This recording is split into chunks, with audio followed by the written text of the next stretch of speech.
Hello കൂട്ടുകാരെ, അപ്പോൾ ഇന്നത്തെ ഒരു പുതിയ വ്ളോഗ് കണ്ടാലോ. അപ്പോൾ രാവിലെ ഞാൻ വിചാരിച്ചു കുറച്ച് ചോറ് ഇരിപ്പുണ്ടായിരുന്നു, അപ്പോൾ പഴങ്കഞ്ഞി ഉണ്ടാക്കാമെന്ന് വിചാരിച്ചു കേട്ടോ. അപ്പോൾ തലേന്ന് കുറച്ച് ചോറ് വെള്ളത്തിലിട്ട് വെച്ചിട്ടുണ്ടായിരുന്നു, ഉപ്പൊക്കെ ഇട്ടിട്ട്. അപ്പോൾ രാവിലെ അതിലേക്ക് 2 ഉള്ളിയൊക്കെ അരിഞ്ഞിട്ട് അതുപോലെ തന്നെ നമ്മുടെ ഉപ്പിലിട്ട മുളകും പച്ചമുളകും ഒക്കെ കുറച്ച് ഇട്ടിട്ടുണ്ടായിരുന്നു. നീര് പുളിയാവാനായിട്ട് വെച്ചിട്ടുണ്ടായിരുന്നു കേട്ടോ. പിന്നെ നമ്മുടെ ഉപ്പിലിട്ട് നെല്ലിയും അതുപോലെ തന്നെ ഉപ്പേരിയായിട്ട് നമ്മൾ പപ്പക്കായും പയറും വെച്ചിട്ടുണ്ടായിരുന്നു. അപ്പോൾ അതും കൂടെ ഒന്ന് റെഡിയാക്കി ഇട്ടിട്ട് പഴങ്കഞ്ഞി കുടിക്കാമെന്ന് വിചാരിച്ചു. പിന്നെ കുറേ പണികളുണ്ടായിരുന്നു, അപ്പോൾ പിന്നെ ബ്രേക്ക്ഫാസ്റ്റ് ഉണ്ടാക്കാനായിട്ട് നിന്നില്ല. അപ്പോൾ ഇത് കഴിക്കാമെന്ന് വിചാരിച്ചു കേട്ടോ. അപ്പോൾ തൈരും കൂടെ ഒഴിച്ചിട്ട് നല്ല അടിപൊളി ടേസ്റ്റ് ആയിരുന്നു കേട്ടോ. ഞാനിതുവരെ പഴങ്കഞ്ഞി കുടിച്ചിട്ടുണ്ടായിരുന്നില്ല. അപ്പോൾ ആദ്യമായിട്ടൊന്ന് ട്രൈ ചെയ്ത് നോക്കിയതാണ്. ഇതുപോലെ വല്ല നല്ല ഉപ്പേരിയൊക്കെ ഉണ്ടെങ്കിൽ ഇനി ഉണ്ടാക്കണം എന്നൊക്കെ എനിക്ക് തോന്നിയപ്പോൾ. അപ്പോൾ ഏതായാലും അത് കഴിച്ചു കഴിഞ്ഞു കേട്ടോ. അത് കഴിച്ചു കഴിഞ്ഞപ്പോഴാണ് മാറാലൊക്കെ അത്യാവശ്യം നല്ലോണം വന്നിട്ടുണ്ടായിരുന്നു. നമ്മുടെ ഈ ഓടിട്ട വീട് കാരണം ഇഷ്ടം പോലെ മാറാല പെട്ടെന്ന് തന്നെ വരും. ആഴ്ചയിൽ എന്ന് പറഞ്ഞ പോലെ നമ്മൾ ക്ലീൻ ചെയ്യേണ്ടി വരും, അത്രയും മാറാലകളാണ്.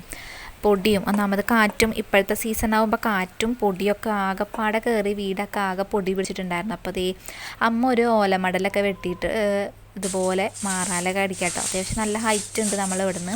അപ്പോൾ എന്ന് വെച്ച് കഴിഞ്ഞാൽ ചെറിയ വടിയൊന്നും പോരാ. അപ്പോൾ ആദ്യമൊക്കെ എന്ന് വെച്ച് കഴിഞ്ഞാൽ ഇതുപോലെ മടലുമേൽ എന്ത് ചെയ്യും, ഓലത്തുമ്പ് കെട്ടി വെച്ചിട്ടാണ് കേട്ടോ അടിച്ചിരുന്നത്. അപ്പോൾ ഇപ്പോൾ അതേ അമ്മ ഇതുപോലെ ചെയ്യുമ്പോൾ അത്യാവശ്യം നല്ലോണം മാറാലയും പോകുന്നുണ്ട്. നമുക്ക് ഈ കെട്ടി വെക്കേണ്ട ഒരു ബുദ്ധിമുട്ടൊന്നുമില്ല. ഇതുപോലൊരു തുമ്പോല എടുത്തിട്ട് ഇതുപോലെ ചെയ്താൽ മതി കേട്ടോ. അത്യാവശ്യം നല്ല ഹൈറ്റുള്ള ഓലമടൽ എടുക്കുകയെന്ന് വെച്ചാൽ ഇതുപോലെ ജനലിൻ്റെയും ഇതൊക്കെ നമുക്ക് ക്ലീൻ ചെയ്തെടുക്കാം. ഇതിപ്പോൾ അത്യാവശ്യം നല്ല ഹൈറ്റിൽ തന്നെ എത്തണം, ആ മൂലയിലൊക്കെ എത്തണം എന്ന് വെച്ച് കഴിഞ്ഞാൽ അത്യാവശ്യം നല്ല ഹൈറ്റ് വേണം കേട്ടോ. അപ്പോൾ അതുകൊണ്ട് ഞങ്ങൾ വലിയൊരു മട ചെയ്യുന്നത്. അത്യാവശ്യം മാറാലൊക്കെ പോയി നല്ല ക്ലീൻ ആയിട്ടുണ്ട്. ഇടിയിലൊക്കെ കുറച്ചും കൂടി ഉണ്ട്, അടിയിലെ ജനലുമലൊക്കെ ഉണ്ട്. അപ്പോൾ അതും കൂടെ ഒക്കെ ഒന്ന് ക്ലീൻ ചെയ്തെടുക്കണം കേട്ടോ. അപ്പോൾ ഈ പൊടിയൊക്കെ കയറുന്ന കാരണം ഇടയ്ക്കിടയ്ക്ക് ഇപ്പോൾ മാറാലടിക്കേണ്ടി വരുന്നുണ്ട്. പിന്നെ ഇത് റൂമിൻ്റെ വാതിൽമേലൊക്കെ മാറാല വരുന്നുണ്ട്. അപ്പോൾ ഞാനിത് ബ്രഷ് ചൂല് വെച്ചിട്ട് ഞാൻ താഴെ ഇതുപോലെ ഒന്ന് അടിച്ചു കൊടുത്തു. ഞാൻ രാവിലെ അടിച്ചു വാരിയതായിരുന്നു കേട്ടോ. അപ്പോൾ ഈ മാറാല അടിച്ചോടുകൂടി താഴെയൊക്കെ ആകെ പൊടിയും ഇതൊക്കെ ആയി. അപ്പോൾ ഞങ്ങളൊന്ന് തുടയ്ക്കാമെന്നൊക്കെ വിചാരിച്ചു. ജനലും ഞാൻ ഇതുപോലെ മാറാലൊക്കെ ഒന്ന് കളഞ്ഞു കേട്ടോ.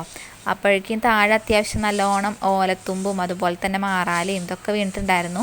അപ്പോൾ ഏതായാലും ഒന്ന് അടിച്ചു വാരിയിട്ട് ഒന്ന് തുടയ്ക്കാമെന്ന് വിചാരിച്ചു. അപ്പോൾ ഇറയും അതുപോലെ തന്നെ ഏതായാലും മാറാല കളഞ്ഞതല്ലേ, ഞങ്ങൾ അകത്തും കൂടെ ഒന്ന് ക്ലീൻ ചെയ്യാമെന്ന് വിചാരിച്ചു. ആക്കവും ഇതുപോലെയാണ്, പെട്ടെന്ന് മാറാലൊക്കെ പിടിക്കും. അപ്പോൾ അവിടെയും ഒന്ന് ക്ലീൻ ചെയ്തിട്ട് അവിടെ അമ്മ അടിച്ചു വാരാൻ നിന്നു.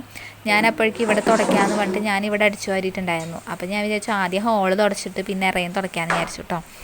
അങ്ങനെ അപ്പോഴേക്കും അമ്മ ഇതിവിടെ അടിച്ചു വാരി കഴിഞ്ഞിട്ടുണ്ടായിരുന്നു. അപ്പം ഞാൻ തുടയ്ക്കുന്ന കോലൊക്കെ കൊണ്ടുവന്ന് വേഗം തുടച്ച് വൃത്തിയാക്കി എടുത്തിട്ടുണ്ട്. നമ്മുടെ ഇറയൊക്കെ ആകെ പൊടിയായിരുന്നു, ഇപ്പോൾ നല്ല ക്ലീൻ ആയിട്ടുണ്ട് കേട്ടോ. പെട്ടെന്ന് ഉണങ്ങുന്നുണ്ട്, കാരണം കാറ്റുള്ളത് കാരണം. അല്ലെങ്കിൽ നമുക്ക് ഉണങ്ങാനായിട്ട് ഭയങ്കര ബുദ്ധിമുട്ടാണ് ഇറയൊക്കെ. പക്ഷേ ഇന്ന് കാറ്റുള്ള കാരണം തുടച്ചങ്ങോട്ട് പോയുള്ളൂ, അപ്പോഴേക്കും ഉണങ്ങി.